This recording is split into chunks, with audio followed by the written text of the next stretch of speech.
warahmatullahi wabarakatuh. Waalaikumsalam warahmatullahi wabarakatuh. Gimana kabarnya anak-anak pagi ini? Sehat semua kan? Sehat. Alhamdulillah. Sudah sarapan semua ya? Sudah. Sebelum kita mulai pembelajaran, alangkah lebih baiknya kita berdoa terlebih dahulu. Ketua kelasnya, ayo Satria dipimpin berdoa. Rabbi zidni ilma warzuqni fahma waj'alni minas sholihin. Amin ya rabbal alamin. Oh ya, hari ini masuk semua? Siapa yang udah masuk? Kenapa? Sakit. Ya, kita doakan bersama-sama ya, semoga Fadil cepat sembuh ya. Ada yang dekat rumahnya mungkin? Anak-anak sebentar lagi ini kan liburan, ya, liburan panjang ini kalau tidak salah sekitar 3 minggu kalian ini libur. Kira-kira kalian mau ngisi liburan itu diisi dengan kegiatan apa? Ada dari Randuan mungkin? Ada. Siapa? Oh, Jainal ya? Kira-kira Jainal mau ngapain aja? Di Randuagung itu kan ada situs ya. Tahu situs? Situs itu peninggalan sejarah. Ada yang tahu apa kira-kira? Ayo. Candi Agung yang dekat kayak Jainal itu ya, bisa foto-foto apa itu situs-situs yang ada di Randuagung, difoto dimasukkan di Facebook ya, karena situs itu adalah cikal bakal melahirkan kemerdekaan di Indonesia ya. Materi yang kita pelajari yang kemarin yaitu perlawanan terhadap kolonialisme dan imperialisme. Ayo bisa dilihat catatannya itu, buku paketnya, ayo bisa dibuka halaman 234 sampai 238. Karena kemarin kita sudah mempelajari materi perlawanan terhadap kolonialisme, ya. Sekarang kita belajar tentang latar belakang munculnya nasionalisme di Indonesia. Bisa kalian buka halaman 234. Apa sih gunanya kita belajar tentang itu? Nah, tujuan pembelajaran kita yang pertama bisa kalian lihat di layar ya. Ya, bisa dilihat di layar. Nah, tujuan pembelajaran kita ya. Yang pertama itu dengan berdiskusi kelompok seperti ini ya. Ibu harap itu kalian mampu mendeskripsikan latar belakang munculnya nasionalisme di Indonesia dengan benar. Jadi tidak boleh ngawur. Terus tujuan yang kedua yaitu mampu menganalisis organisasi etnis, kedaerahan dan keagamaan pada masa perkembangan pergerakan nasional. Tujuan yang ketiga yaitu dengan berdiskusi kelompok ya. Kalian saya harap itu mampu menganalisis organisasi etnis, kedaerahan dan keagamaan di lingkungan sekitar kalian. Karena organisasi etnis di lingkungan tempat tinggal kalian itu sampai sekarang itu masih ada. Contohnya apa? Nanti kita belajar bersama ya. Terus tujuan yang keempat yaitu kalian lewat presentasi kelompok nanti ya mampu menyajikan hasil analisis organisasi etnis, kedaerahan dan keagamaan melalui pohon ya. Materi yang akan kita pelajari yang pertama yaitu faktor internal munculnya nasionalisme di Indonesia. Yang kedua yaitu faktor eksternal munculnya nasionalisme di Indonesia. Kira-kira kalian tahu nggak apa itu internal, apa itu eksternal? Internal berasal dari kata impor, eksternal berasal dari kata ekspor. Kalau internal itu berasal dari dalam negeri ya. Kalau eksternal berasal dari kata ekspor, dari luar negeri. Jadi latar belakang munculnya nasionalisme di Indonesia itu pengaruhnya ada dari dalam negeri sendiri sama dari luar negeri. Penilaian nanti ibu yang akan nilai ya dari hasil pembelajaran hari ini itu ya. Yang pertama itu adalah nilai sikap.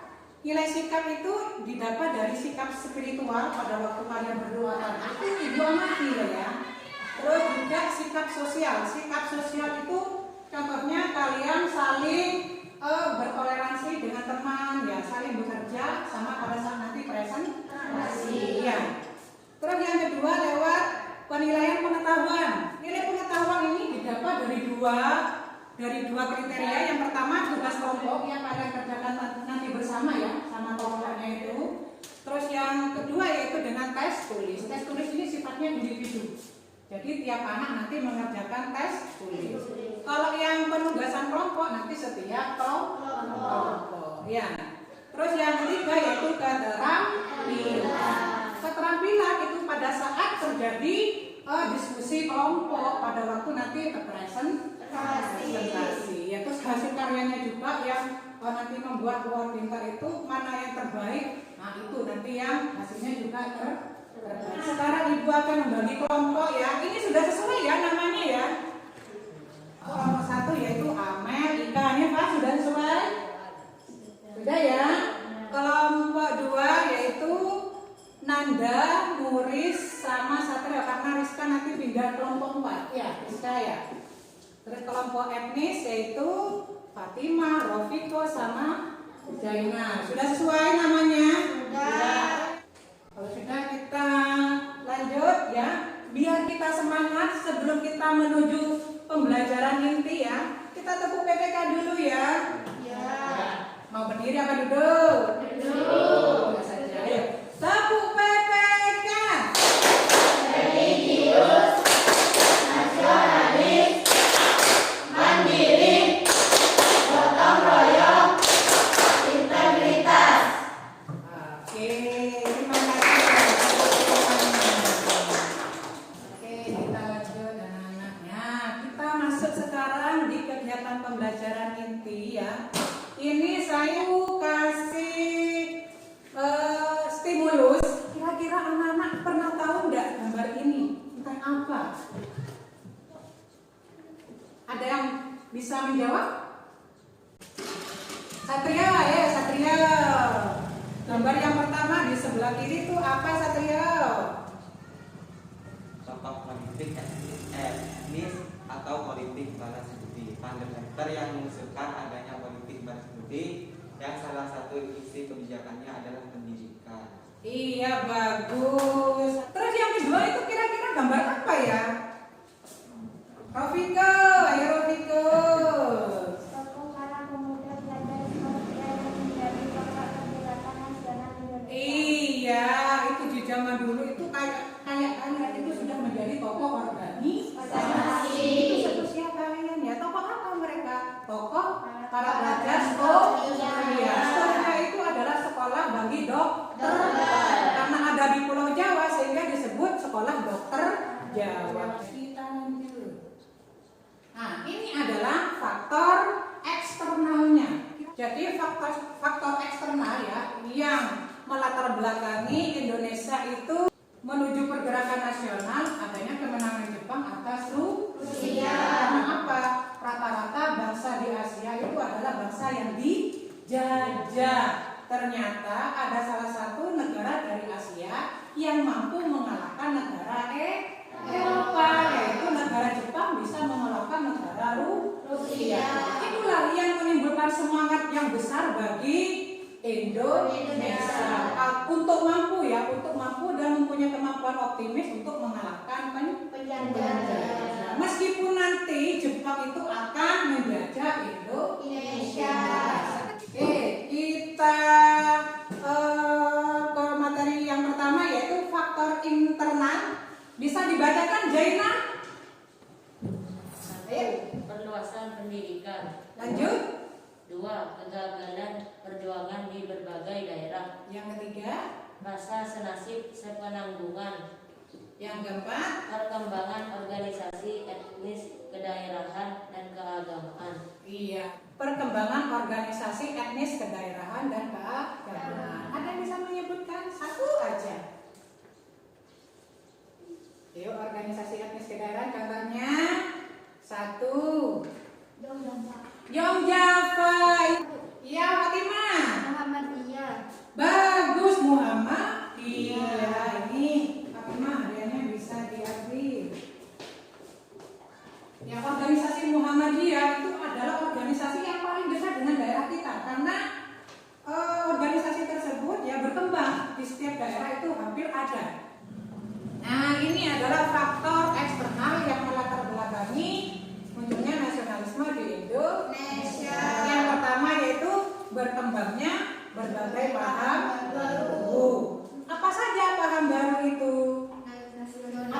membacakan? Nah, ya Amel, dibacakan Amel. Nasionalisme, liberalisme, sosialisme, demokrasi. Iya, bagus ya. Nah, itu adalah faktor eksternal yang pertama, yaitu berkembangnya berbagai paham baru. Nah, ini apa itu faktor eksternal yang pertama. Yang kedua, siapa yang mau baca tuh? Hanifah, ya, yang keras ya, biar kedengaran. Hanifah. Kemenangan Jepang atas Rusia pada tahun 1905. Ya, betul. Inspirasi negara-negara lain di Asia yang terjajah oleh bangsa asing bisa mengalahkan bangsa Barat. Bangsa Asia pun yakin mampu melawan penjajah. D. Berkembangnya nasionalisme di berbagai daerah. Faktor yang kedua yaitu peristiwa dari luar negeri yang besar pengaruhnya bagi perkembangan pergerakan nasional di Indonesia. Yang pertama itu kemenangan Jepang atas Rusia pada tahun 1905, yang mana satu-satunya negara dari Asia yang mampu mengalahkan negara Eropa, yaitu negara Jepang. Ya. Terus yang kedua, berkembangnya nasionalisme di berbagai negara. Kira-kira kalian tahu nggak pahlawan dari negara kita yang memulai pergerakan nasionalisme di Indonesia? Kalian ada yang bisa menyebutkan pahlawan siapapun? Ya, kita Soekarno, ya Bapak Proklamator. Satu lagi, Cornelia Ulfa, Muhammad Yamin, ya bagus. Muhammad Yamin ini adalah tokoh yang terlibat dalam naskah teks proklamasi. Nah, ini materi ini bisa kalian lihat di buku atau yang HP-nya ada datanya ya, bisa kalian lihat nanti bikin di internet. Ayo silakan dibuka yang materinya berkaitan dengan ini di halaman 234 kalau tidak salah ya. Perkembangan organisasi etnis kedaerahan dan keagamaan. Bisa kalian perhatikan dulu di layar ke depan ya. Organisasi keagamaan yang sekarang masih berdiri di Indonesia, khususnya di Kabupaten Lumajang. Ini ada dua organisasi besar di zaman dulu ya. Itu yang sekarang masih berkembang ya. Terus anggotanya, organisasinya itu besar. Contohnya adalah organisasi Nahdlatul Ulama. Yang kantornya kalau yang paling dekat dengan kita di depan SD 1 kantornya ya. Tahu kan ya? SD 1 Randu. Waduh, kalian kalau penasaran kayak apa sih kantor Muhammadiyah, kalian bisa cari di map Google ya. Di Google Map itu kalian cari Bakso Agus. Pasti di depannya itu ada kantor Muhammadiyah. Ini salah satu organisasi etnis di masa dulu yang sekarang itu masih tetap berkembang atau tetap masih ada. Biar kita semangat ya sebelum kita memulai kerja kelompok, kita tepuk semangat dulu ya. Yuk, tepuk semangat. Semangat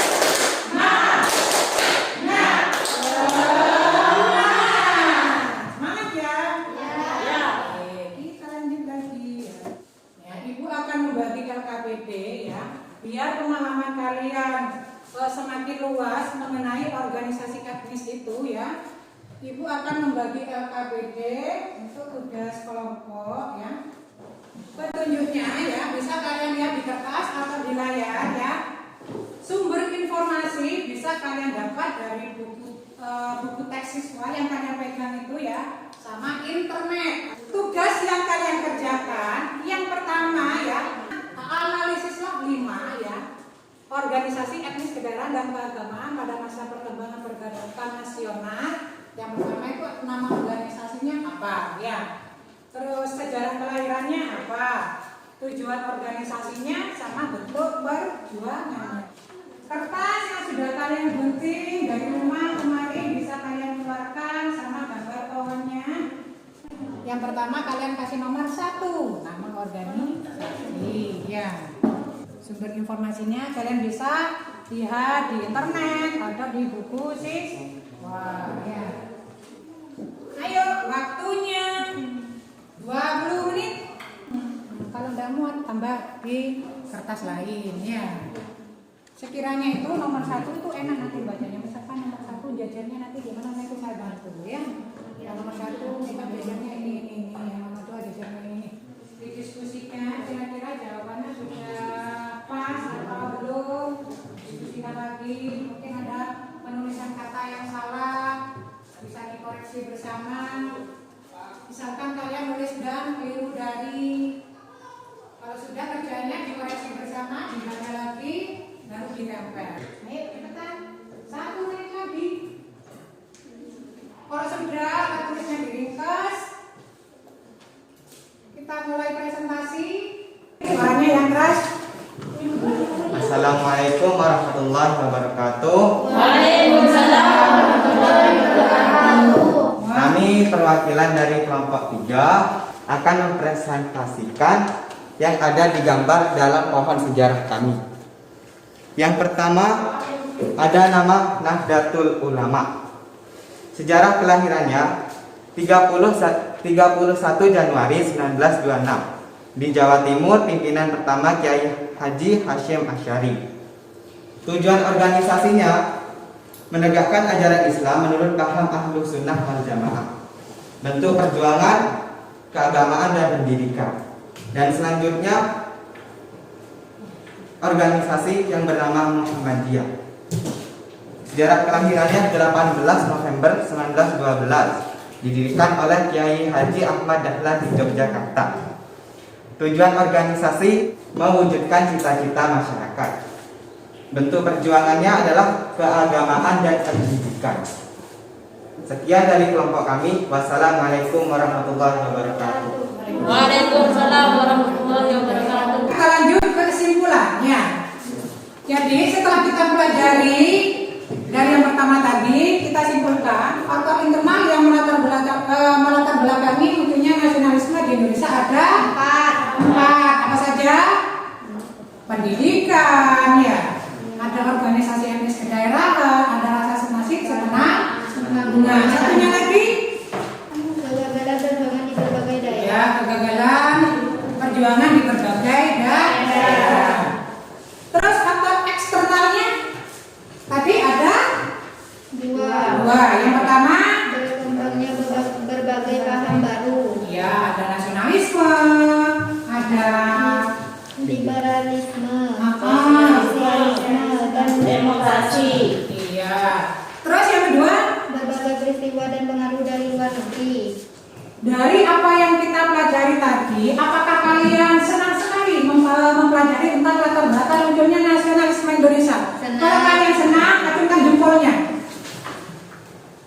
Nah, karena kalian senang semua, kira-kira apa saja pengetahuan yang kita dapat dari belajar tentang latar belakang munculnya nasionalisme di Indonesia? Kita dapat apa saja?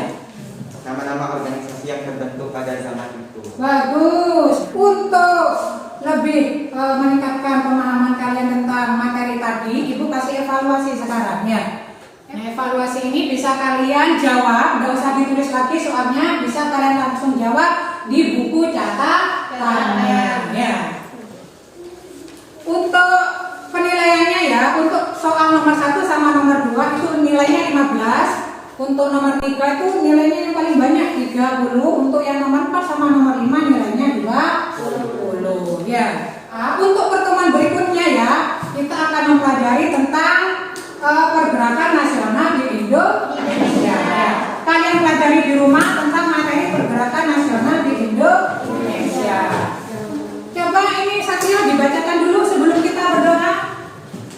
Motivasi belajar adalah harta karun yang akan selalu mengikuti pemiliknya kemanapun juga. Iya, belajar itu bagaikan harta karun yang selalu dicari. Selama kita hidup, maka teruslah belajar. Iya. Kenapa? Belajar itu semakin menambah pengetahuan. Berdoa. Di